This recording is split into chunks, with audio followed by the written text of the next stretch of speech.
ହାଜତରେ ହତ୍ୟା କରୁଛନ୍ତି ତାର ଆଜି ପ୍ରମାଣ ମିଳୁଛି। ପାହାଡ଼ଟି ବା ପଥରଟି ଭାଙ୍ଗି ଗୋଡ଼ି କଲା ତା ଉପରେ ତମେ ଏତେ ଅନ୍ୟାୟ କାହିଁକି? ଯଦି ତମେ ଭୁଲ କରିନ ତାହେଲେ ତମେ ତାକୁ ଡାକିକି 7 ଦିନ କାଳ ନିର୍ଯାତନା କାହିଁକି ଦେବ? ତେଣୁକରି ଆମେ ସରକାର ଆଶା କଣ କରିବା? ଏଇ ଲୋକଙ୍କ ସରକାର ଖାଲି କହିଲେ ହବ, ଲୋକଙ୍କର ଦୁଃଖ ବୁଝିଲେ ହବ। କୃଷ୍ଣଚନ୍ଦ୍ର ପତି ପ୍ରଦେଶ କଂଗ୍ରେସ କମିଟି ମୁଖପାତ୍ର।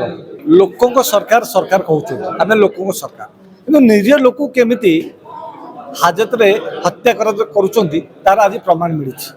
ଆମେ ଡାବୁଗାଁ କଥା କହିବା, ଆମେ ବାରଙ୍ଗ କଥା କହିବା, ଆମେ କବି ସୂର୍ଯ୍ୟନଗର କଥା ମଧ୍ୟ କହିବା। ଏବଂ ଆମେ ଏନ୍ସିଆରବି ରିପୋର୍ଟ ଦେଖିଲେ ଆମେ ଦେଖିବା ପ୍ରାୟ ଆମେ 11 ଜଣ ବର୍ତ୍ତମାନ ହାଜତରେ ହତ୍ୟା କରାଣ 11 ଜଣକୁ।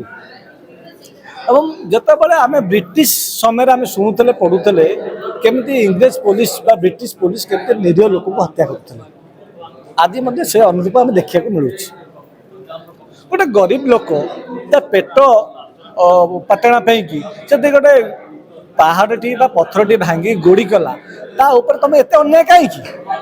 ଏବଂ ଯଦି ଯେତେବେଳେ ସେଠି ନିରୀହ ଯେଉଁମାନେ ମହିଳା ଥିଲେ ତାଙ୍କ ଉପରେ ତମେ ହୋମଗାର୍ଡ଼ ପୋଲିସ ହେଇ ତାଙ୍କ ଉପରେ ନିର୍ଯାତନା ଦେବ, ସେତେବେଳେ ଯଦି କିଏ ଭିଡ଼ିଓ ଉତ୍ତୋଳନ କଲା, ଭିଡ଼ିଓଟାକୁ ପୋଷ୍ଟ କଲା ସରକାରକୁ ଜଣାଇବା ପାଇଁ, ସାଧାରଣ ଲୋକଙ୍କୁ ଜଣାଇବା ପାଇଁ ବା ବଡ଼ ବଡ଼ ଅଫିସରକୁ ଜଣାଇବା ପାଇଁ, ତାପରେ ରାଗ ଏତେ କାହିଁକି? ଯଦି ତମେ ଭୁଲ କରିନ ତାହେଲେ ତମେ ତାକୁ ଡାକିକି 7 ଦିନ କାଳ ନିର୍ଯାତନା କାହିଁକି ଦେଲ? ଆମେ ଆଗରୁ ଦେଖିଥିଲେ ସବୁଥିରେ କେମିତି ତଳ ଆଡୁ ଏ ସରକାର ନମ୍ବର 1 ଥିଲା। ଆମେ ପରୀକ୍ଷା ପ୍ରଶ୍ନପତ୍ର ଦେଖିଲେ ଲିକ୍ କେମିତି ଭାଇରାଲ ହେଇଥିଲା, ନମ୍ବର 1 ହେଇଥିଲା। ଏମାନେ ଭିଡ଼ ହିଂସାରେ ନମ୍ବର 1, ଏମାନେ ନାରୀ ନିର୍ଯାତନା ଏମାନେ ନମ୍ବର 1, ଏମାନେ ଗଣ ଧର୍ଷଣରେ ନମ୍ବର 1, ଏମାନେ ସବୁଥିରେ ନମ୍ବର 1, ସବୁ କିନ୍ତୁ ତଳ ଆଡୁ।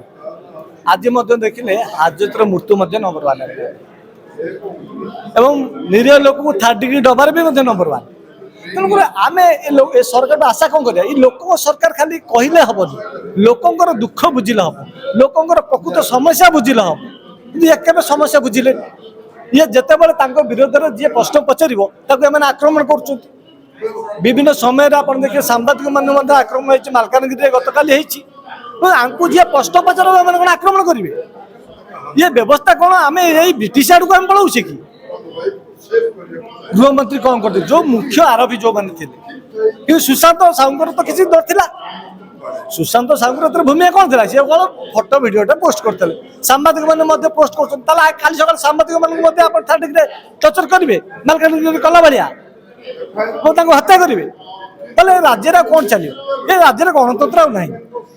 ଏ ରାଜ୍ୟରେ ରାଜତନ୍ତ୍ର ଆହୁରି ହୀନ ହେଇଗଲାଣି। ହେଲେ ରାଜା ଯେତେବେଳେ ଗୋଟେ ରାକ୍ଷସ ରାଜା ଯେତେବେଳେ ରାଜା ହବ, ଲୋକଟି ରାଜା ହବ, ସେତେବେଳେ ଏଇ ବ୍ୟବସ୍ଥା ହବ। ତେଣୁ ନ୍ୟାୟ କୋଉଠି ମିଳୁଛି?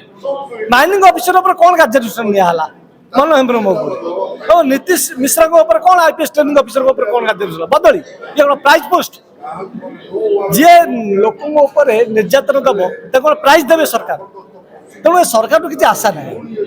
ଯଦି ପ୍ରକୃତରେ ସରକାର ସମ୍ବେଦନଶୀଳ ସରକାର ଅଛନ୍ତି, ଯଦି ନୀତି ନୈତିକ ତାଙ୍କ ପାଖରେ ଅଛି, ତାହେଲେ ଇଏ ନିହାତି ସେ ପରିବାରକୁ 2 କୋଟି ଟଙ୍କା ଦିଅନ୍ତୁ, ଚାକିରି ଗୋଟେ ଦିଅନ୍ତୁ ଏବଂ ପ୍ରକୃତ ଦୋଷୀକୁ ଦଣ୍ଡ ଦିଅନ୍ତୁ।